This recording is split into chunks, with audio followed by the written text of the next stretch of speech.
Guys, this is Mubin.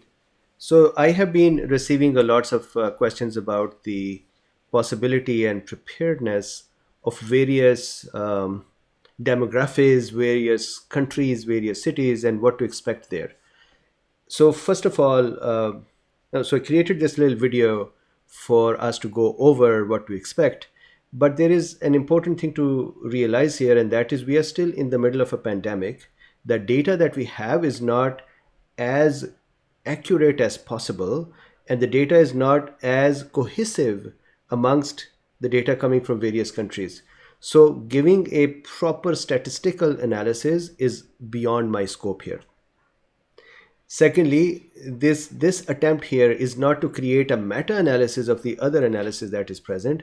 This is really a rough uh, attempt to present what can be possible for various cities, for example, New York City or Lahore City or New Delhi, and to see what kind of preparation is needed. So let's start. First of all, what I am basing our discussion on are two sites here, two studies here. One is this Our World in Data, and they have a coronavirus page where they have a lots of data that they have analyzed and they've crunched the numbers and they've used it. Their primary data source is the China CDC data up to February 11. Then they have also used US Census data. They have also used US CDC data for seasonal flu numbers. So there is a mixture of data. Plus, they have used um, their own methods as well to kind of make the data more normalized and more comparable or presentable. There are some data corrections as well they've done. So I would just recommend that you go to this site and look at the data that they have and look at their messages here for what have they done with the data and where have they pulled the data from. The second study that I've taken is this study. This is for the emerging infectious diseases. This is June 2020, and this is the study that is here. I have taken the numbers from here, which are for the Wuhan city, infections in the Wuhan city, and this is up to, I believe, February 11. So the data that you're going to see, or the analysis that you're going to see on my end, is going to be based on this data, which is up to February 11. There has been a lot that happened afterwards. The death rate have changed, the cases have changed, the numbers of countries that have become involved have changed. So that data is still out of scope for this because I'm basing it on these studies.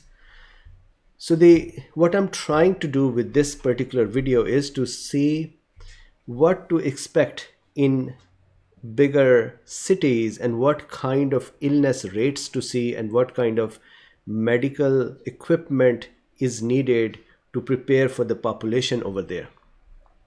So the first thing that I would like us to know before we start is that the data that came out of China, so this is February 11, 2020, that data said that out of every 100 people who were sick, 81% were mild cases.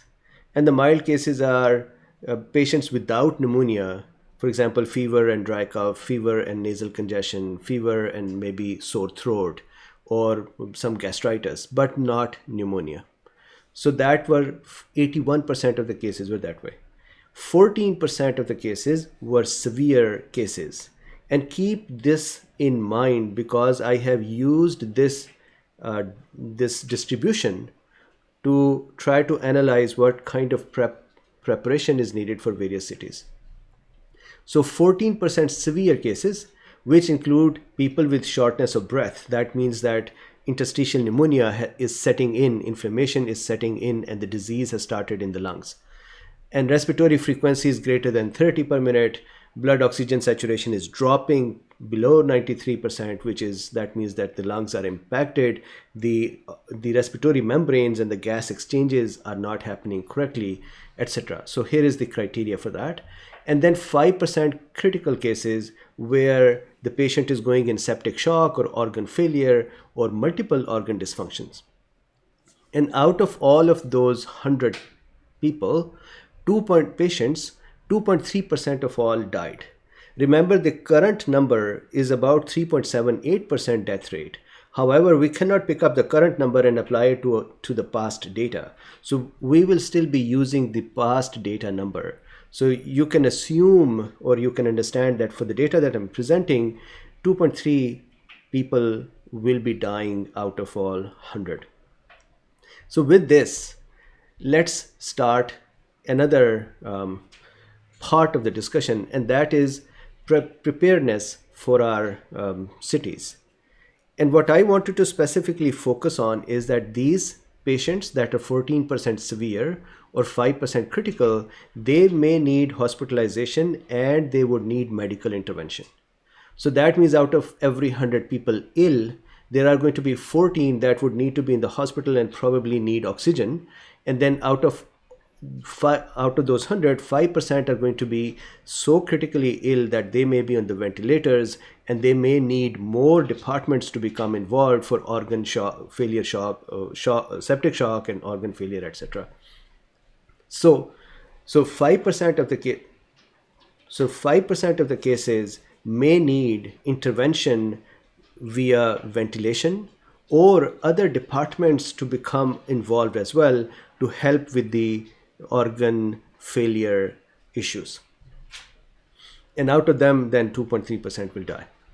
So here, what I have done is, what I wanted to understand is, for the US, for example, that how many ventilators do we have in the US? And if the population started becoming ill, what kind of need for ventilators will be there, and what kind of oxygenation will be needed. So assume with me that for the severe cases we at least need oxygenation, and for the critical cases we at least need ventilators. Of course, we need the medication around that, we need the staff for that, we need the beds for that, we need many other resources, but I'm just taking care of 2 resources here.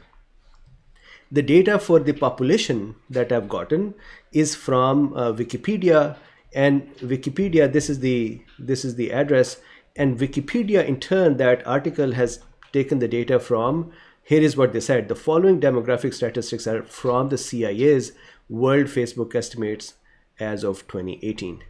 So here I am mostly focusing on people or patients or cases that are age 55 and above. And if you see here, keep this in mind, 55 to 64, male 20 million, female 20 million, 21 million, I'm rounding it up, and they both together about 42 million if we count the other numbers too. And 65 and above, about 22 million, 22.6 million males and 28.3 million females, so about 51 million. So we're talking about 42 plus 51, around 93 million people. I also have referred the NPR's article about the ventilators, although it is kind of not complete, but they still have given a comparison to say, if we had a similar situation like Italy, then what kind of a need we will have. And then finally, I have this Cambridge.org's article where they have given an estimate of the number of ventilators present in the US. According to them, so this is an excerpt from that page, according to them, there are 62,188 full-featured mechanical ventilators. This is, I think, other than the pediatric ventilators. And they think that the median number for the full-featured mechanical ventilators, 100,000 population has 19.7 ventilators available to them. So they have these ranges and median. So you can read more data over there and understand what they are talking about. Then there is also, I think there is a backup set of ventilators. Do not know exactly how many, maybe 10,000, maybe more, maybe less. But so this is the capacity of the country. Now the country's capacity cannot really be used for the management aspect, because sometimes it is the hotspot that becomes very dangerous, and the ventilators there may not be sufficient to manage that hotspot, and the ventilators in the rest of the country may be sitting idle. So I'm going to try to see as much as if we can talk about the hotspots, if various cities become hotspots. So with this, here is the data that I have collected, and if anybody wants access to this spreadsheet, I'm happy to do this. In this data, if you see, there are 3 blocks of information here. This information down here, or this analysis down here, is on the lower bound side. And how did we calculate? Here are some of the assumptions and flaws in this study. And again, this is not a scientific, statistical, or meta-analysis of anything. This is more of a rough estimate to try to attempt to see what kind of healthcare burden and preparation is needed. So assumptions are following. Assuming that lesser than half of the cases from China are from Wuhan. And so this study here mentions that about 43.7% cases were from Wuhan. Serious cases need oxygenation. So that is the cases that are here, these severe cases, I'm calling them serious cases, they would need oxygenation. Critical cases, that top 5%, would need ventilation and other support. And all serious and critical cases stay at the hospital for 2 weeks. Now, according to WHO, the serious cases or severe cases tend to stay at the hospital from 2 to 6 weeks. And the critical cases, out of which a percentage dies as well, they tend to stay at the hospital from 2 to 8 weeks. I have taken a lower number of 2 weeks on average stay in the hospital. So keep that in mind. If we actually project it to 6 weeks or 8 weeks, the number is going to become really large. Then 2.3% of all cases will die. And the flaws in this study, in this projection that I'm going to show you, is it is not necessary that all demographies will have the same illness rate. For example, I cannot predict what would happen in New York City. I cannot predict what would happen in Lahore or Karachi or New Delhi or some other city, because their city's preparedness, city's response, people's awareness of the situation, diagnosis, counting, going to hospital and getting the medication is all going to be different. So we are assuming here that it is a similar behavior everywhere, which is incorrect. So that is a flaw in the data. Then similarly, containment and delay measures for various demographies, we are assuming they are the same. But remember, on Wuhan side, there were such strict controls that they sometimes welded the doors of the buildings and they locked people in, or they carried people in the vans to the hospitals. They developed new temporary hospitals in that city. So maybe not every city can do that. So it is not necessary that containment or delay is done in the similar fashion everywhere. And then the biggest flaw in this analysis that I'm going to present you is that for Wuhan, we have data for the Wuhan city. So that's a hotspot data. Versus the other data that I've received from Italy, Iran, South Korea, Spain, Pakistan, that data is for the whole country. So on one end, here is the fault. On one end, I am using a country's population and the confirmed cases and using that illness rate, versus for a hotspot like Wuhan, I'm using the exact numbers because they have published them. So these are not apple to apple comparisons. So how do then we look at this data? So number one, this is not a meta study. As I said, this is not a pure scientific analysis.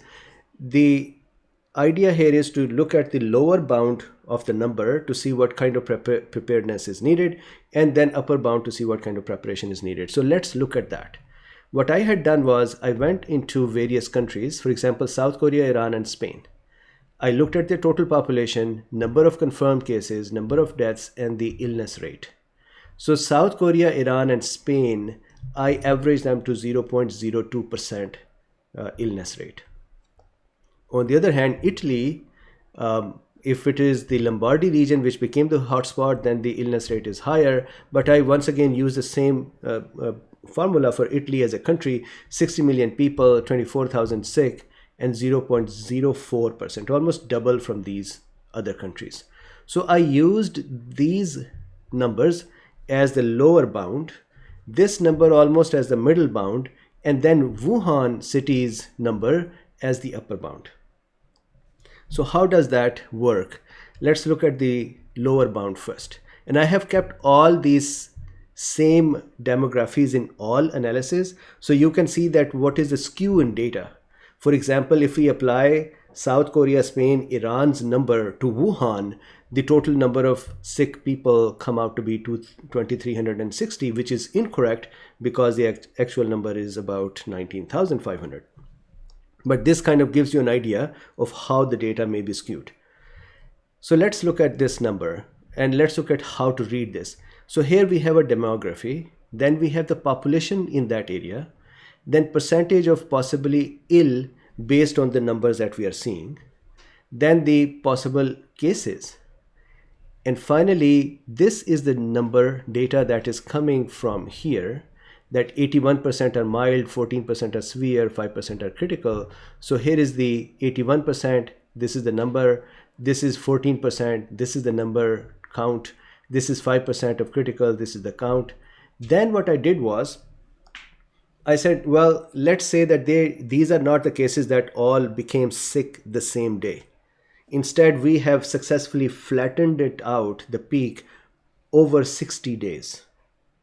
So I flattened it out on 60 days. It may be that for some demographies, it may be 90 days. For some demographies, it may be 30 days. So again, that is another weakness in the data here, that I am using 60 days as a number to look at it.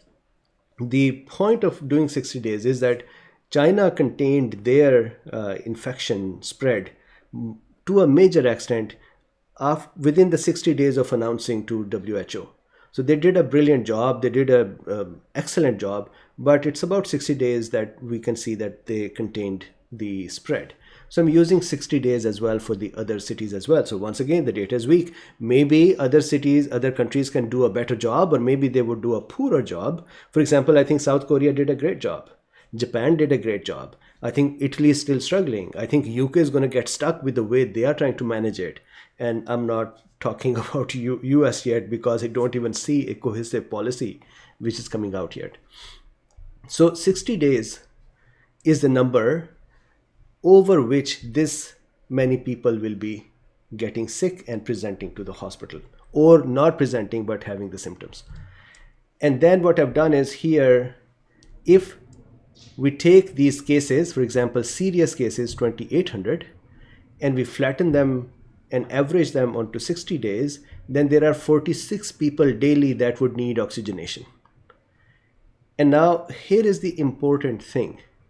Because WHO says that the people are going to stay at the hospital, the severe and critical cases, from anywhere 2 weeks to 6 weeks or 8 weeks, I have used 2 weeks. That means if I have a hospital, and in that hospital today 46 people came in that are on oxygenation, they're going to stay there for 2 weeks now, for 14 days. So 14 days, today's 46 people are going to stay.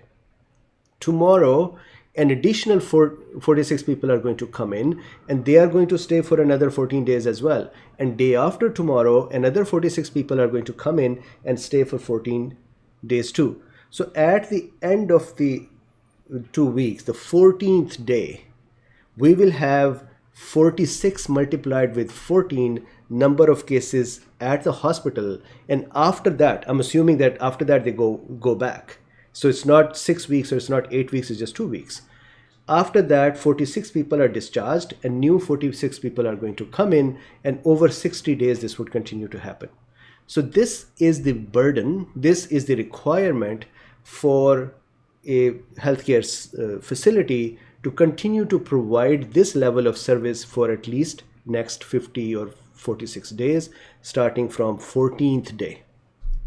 So here, for example, 655 people are on oxygen on the 14th day of the outbreak and presenting to the hospital.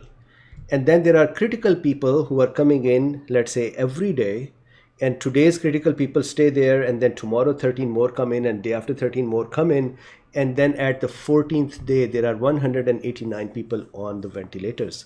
So with this population, we got to have 189 ventilators available simultaneously on the 14th day. And this means that ventilator need for other illnesses, flu or pneumonia or other accidents or problems which also necessitate or brain trauma that needs ventilators, we are not accounting those in. That is a separate count. This is just the count that is needed for these folks. So now let's look at the numbers. If we use 0.02% illness, and then if we check out what happens, I'm going to start from New York. New York's population is 8.6 million. And if we apply 0.02% of illness rate, that will mean 1,724 people will become sick. And I'm going to again distribute them over 60 days. 81% of them will be mild symptoms. They may not even present. So 1,396 people, 14% is going to become serious or severe. That is 241 people. They are going to present over 60 days to the hospital to be oxygenated. And then 5% are going to become critical, who are going to be in septic shock. They would definitely need ventilation and more support. And that's, let's say, 70 people, which again over 60 days will present. And now if we divide it with 60, then there are 4 serious cases every day. And on the 14th day, there are going to be 56 people who needs bed and are on oxygen. And then there is 1.16 people every day for ventilation. And after 14 days, there is 16.29 patients that would need ventilators. So this is with the New York's population, if the illness rate is 0.02%, which is the lower side, which is like Spain, South Korea, and Iran. And again, remember this, it is not necessary that South Korea had a lower illness rate. It may be that they had a better containment and delay tactic, which if New York doesn't do it, they may end up like Wuhan, or they may end up like Italy. So look at these numbers not as a hard and fast number. Keep in mind that the countries are doing some processes as well to contain and delay the infections or spread. And if another demography doesn't do it, then this number does not match with that. So this is the case. So for example, in New York, we will need, after the 14th day of the illness that it is peaking, we will need 16.29 ventilators available all the time for 46 days. Similar numbers if we do for Lahore, Pakistan, for example, population is 11 million, and I have the links here from where I got these numbers. So Lahore, Wiki Lahore, New York, Wiki New York, New Delhi, Wiki New Delhi. And so I have the references here. I just want to go over them so these get recorded. So now let's say Lahore, population 11 million, 0.02% illness rate, 2,225 people, same numbers here. What is interesting for us is to say on daily basis, this is the lower side, on daily basis, 72 people would need to be on the hospitals with oxygenation and that support, and then 21 at the 14th day, 21 people on the ventilators. Now, I know Lahore, I'm from Lahore myself. I know that Lahore is actually a center for the whole Punjab, and Punjab is a much larger population. And if that whole population with a similar rate of illness became ill and came to Lahore's needing Lahore services, I don't think Lahore will be ready to provide enough ventilators and support staff and nurses and doctors and all other facilities to support them. If we now look at, let's say, New Delhi, the metropolitan area is 26 million. So again, the city may have a smaller population, metropolitan may be a larger population. This is the number I got. So hopefully we can, if you feel that the number should be different, just plug that number in these formulas.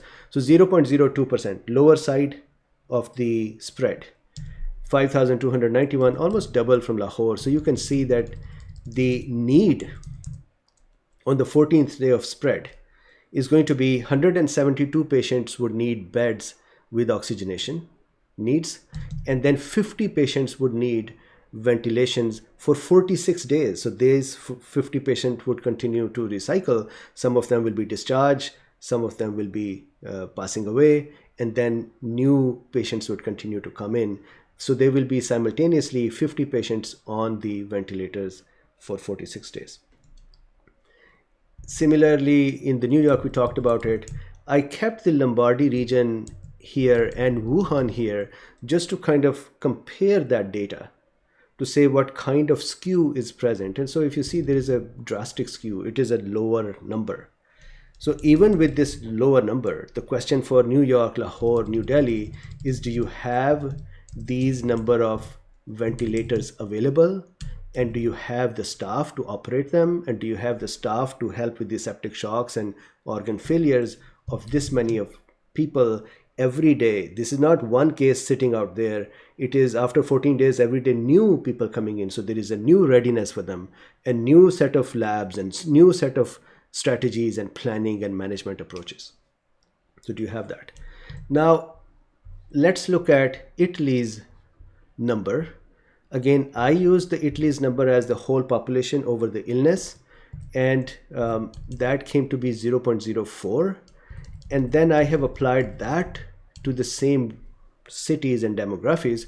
So once again, let's look at New York. And now keep in mind, Italy's illness rate over the population seems very small, 24,000 cases out of 60 million people. But Italy is struggling to even provide ventilators, and they are saying that they are now having to make decision to say which people will not be ventilated. And so that is a very rough state. Imagine if that happens to other demographics because they're not prepared, or because there is an issue with the way containment occurred, or because of people's behavior, whatever that is. Again, I'm not criticizing anyone. I am just trying to put the data in front of us to say what kind of an issue is facing us. So New York, 0.04, so 3,448 cases. And if I go back here without wasting your time, after 14 days of presenting, 8 people presenting every day that would go on oxygenation and need support, there would need to be 112 beds that would be continuously available and needed for SARS-CoV-2 or COVID-19 serious cases. There will be 32 ventilators needed after 14 days of presentation for critical cases.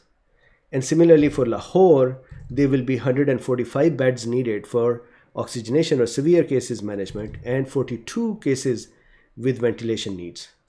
New Delhi, 345 hospital beds needed, and the staff and all the extra requirements for severe cases, and 100 ventilators and the whole staff around that and operational machinery around that for ventilating the patients.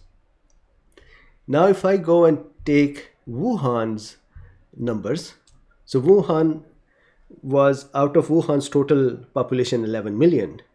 And then the about 19,550 were the cases. I have used that to be 0.17%. If we use that and then see what happens, New York, 8 million people, 0.17% illness rate, 14,000 people will become sick. So this is like 10 times. And Wuhan was about 10 times more than the remaining China. So Wuhan was a hotspot. They were not very well ready in the beginning. They didn't even know what is going to happen. So their preparedness was not right, or they were not prepared. Afterwards, they did an excellent job. So this is an upper bound. This is if a hotspot is unprepared and if the measures are not correct or measures are not sufficient. So 14,000 people are going to become ill. And once again, with the same 3 distributions, you would see that there are going to be 34 people presenting every day that would need oxygenation, serious cases. There are 10 people who are going to present every day that are going to be needing ventilators. So 138 people would be continuously on ventilators after 2 weeks, and 478 people will be continuously on hospital beds needing oxygenation and other support. This is in New York. In case of Lahore, 617 people will be needed. That will 617 people will be needed that would need hospital beds, and 178 people will be needing ventilators. So once again, that is a very large number. 200 ventilators simultaneously needed for 46 days, assuming that there will not be any further illnesses and the rate is flattened out to 60 days, and this is the rate. New Delhi has even dire situation. If they become a hotspot like Wuhan, then there will be 1,500 people that would need hospital beds for oxygenation, and there will be 424 people that would need ventilators at all time for 46 days. And there will be more. Again, please realize this. I have used 2 weeks as the discharge time. According to the analysis, the serious cases go from 2 weeks to 6 weeks, and the critical cases go from 2 weeks to 8 weeks. So if you actually extrapolate this number to 8 weeks or 6 weeks, these become really scary numbers. So this is the kind of numbers that we are seeing. The data is in front of us. I hope I'm making lots of mistakes here and the data is not the way, the projections are not the way I'm looking at. But if these are the projections, the cities need to very quickly make sure that they are ready for the ages 50 and above to make sure that they can provide them services. And then on top of this, this is something I did not even touch on, and that is that people with comorbidities, cardiovascular diseases, diabetes, chronic respiratory diseases, hypertension, cancer, they have their own separate morbidity and mortality. So 10.5% of the people with the cardiovascular diseases are dying. So that is a serious and sobering situation. Anyways, this is what is needed. If any of you can provide further refinement to this data, or you can provide me more guidance to make this data correct, or if you want access to this sheet so that you can further play with it, I am more than happy to do this. Mobeen@drbeen.com. Once again, thank you very much for your time.